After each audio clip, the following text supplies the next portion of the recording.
गर्मी में यहाँ नहीं आना पड़ता। ये गर्मी मैं देख रहा हूँ 41-42 डिग्री है और जो महसूस होता है रियल फील वो 46 से 48 डिग्री की है, जिसमें कि लोगों का जीवित खड़े रहना मुश्किल है। मगर आप यहाँ 1000 की संख्या में यहाँ पर सुबह से खड़े हैं। आप सभी को सलाम। आप सब कुर्बानी दे रहे हैं पहले से ही, आप सबको सलाम। और आप लोगों में से कुछ लोग, मैं सिर्फ अकेला नहीं हूं, कई युवा युवतियां यहाँ पर अनशन पर भी है, मुझे बताया गया। वो जहां भी हैं मेरा सलाम, आप उनको भी सलाम करने जरूर जाइएगा जो यहाँ अनशन पर है। और मैं आपसे भी कहूंगा सभी से कि इसे एक सामुदायिक अनशन बनाएं, जिसमें लंबे समय के लिए ना बैठें, लंबे समय के लिए ना बैठें, एक दिन के लिए तो लगभग सब बैठें। एक दिन के लिए जब आप यहाँ आते हैं, हो सके तो, जरूरी नहीं है, हो सके तो आप उस दिन का अनशन रखें। आप उस दिन के लिए अपना संवेदना जताइए, सॉलिडारिटी जताइए उन बच्चों के साथ जिनके साथ अन्याय हुआ, जिनकी जानें गई, या जो यहाँ पर पिछले 10 दिनों से गर्मी में इतने मुश्किल हालात में खड़े हैं, जो सारे भारत के युवकों को, युवतियों को पुकार रहे हैं। इनके आदर में, सत्कार में आप लोग भी एक दिन का अनशन अवश्य करें। और हो सके तो कुछ, जैसे कुछ यहाँ पर बैठे हैं, आपको बताएंगे वो 3 दिन के अनशन पर हैं, तो बहुत अच्छी बात है। मगर मैं कहूंगा उससे ज्यादा आप ना करें, वो बहुत है अगर आप करें, वरना एक दिन का करें, जिससे कि आप एक तपस्या कर रहे हैं, एक पूजा कर रहे हैं अपने तन से, मन से, धन से भी करें। जो इन्हें यहाँ जरूरत पड़ता है, खर्चे होते हैं, उसमें आप अनुदान कर सकते हैं। मन से करें, तन से करें, ऐसे एक दिन का अनशन करके इस तरह आप सब समर्थन करें। मैं तो यहाँ रहूंगा जब तक ये 2 मुद्दों पर हल निकले, कि शिक्षा में जवाबदेही ली जाए शिक्षा मंत्री जी से, और लद्दाख में पर्यावरण के और संस्कृति के रखरखाव का जो वादा किया था उसे निभाया जाए। इन मुद्दों पर पूरा देश इकट्ठा होकर शिक्षा और पर्यावरण को हम बहुत ही महत्वपूर्ण मुद्दे समझें। अब मैं कुछ बातें, कुछ संदेश देना चाहता हूं। शिक्षा में किसी भी सरकार का, अगर वो सच्चे देश का हित चाहते हैं, अगर वो सच्चे देश को, भारत को सारे जहां से अच्छा बनाना चाहते हैं, तो वो बिना शिक्षा के हो ही नहीं सकता। तो इसलिए शिक्षा की तरफ जो सरकार, जो देश ध्यान न दे, वो अपनी खाई खुद खोद रहा है। ये हम देख चुके हैं पूरे दुनिया में। जो देश आगे गया है उसने शिक्षा पर ध्यान दिया है। जो देश आज गश खा रहा है, गुमराह है, उन्होंने शिक्षा में ध्यान नहीं दिया। मैं आपको थोड़े में मिसाल दूं, बाद में आने वाले दिनों में विस्तार में बताऊंगा।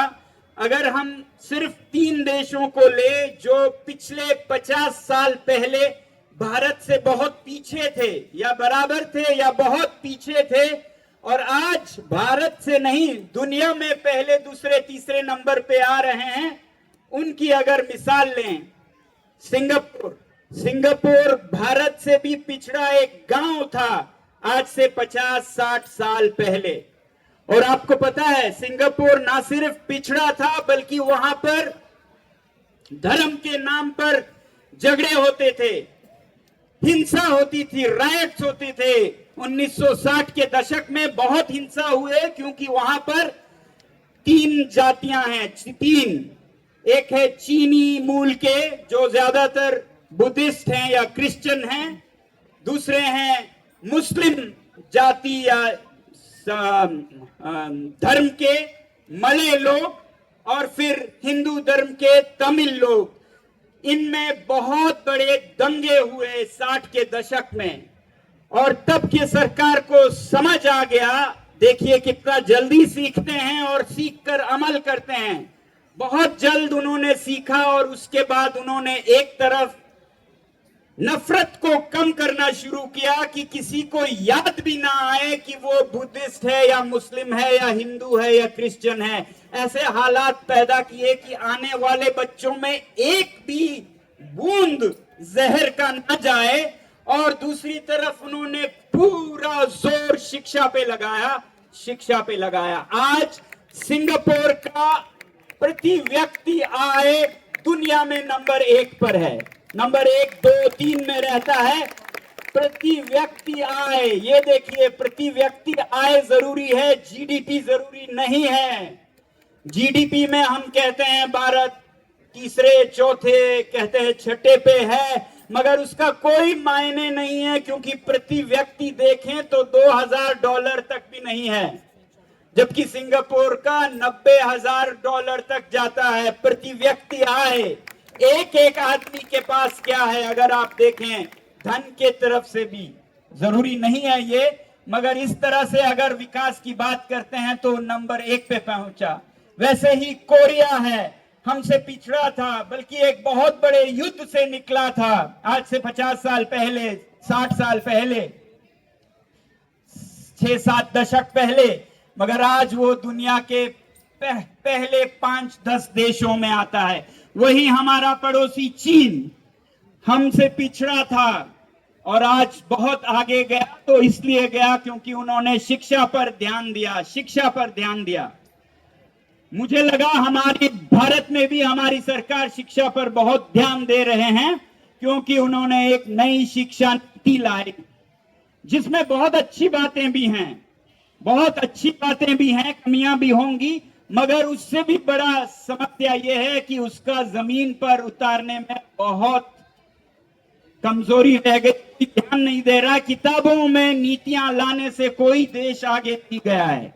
नीतियां लाना बहुत आसान है, उस पर अमल करवाना वही करते हैं जिनके खून में, रग रग में देश का हित समाया हो, वो फिर नीतियों को जमीन पर उतारने में अपनी जान, जी जान देते हैं। वो नहीं हुआ है। मैं यही विनती करूंगा कि इसको जमीन पर लाएं, मगर दुख की बात यह है कि नए को जमीन पे क्या लाएं, पुराने में ही हमारे बच्चों को खुदकशी, आत्महत्या करनी पड़ रही है, उसी में बिक रहे हैं पेपर, जो कि सबसे छोटी बात है, इम्तिहान, एग्जाम, उसी में अगर हम कंगाल हैं तो बाकी नीति का हम क्या बात करें, प्रणाली की हम क्या बात करें।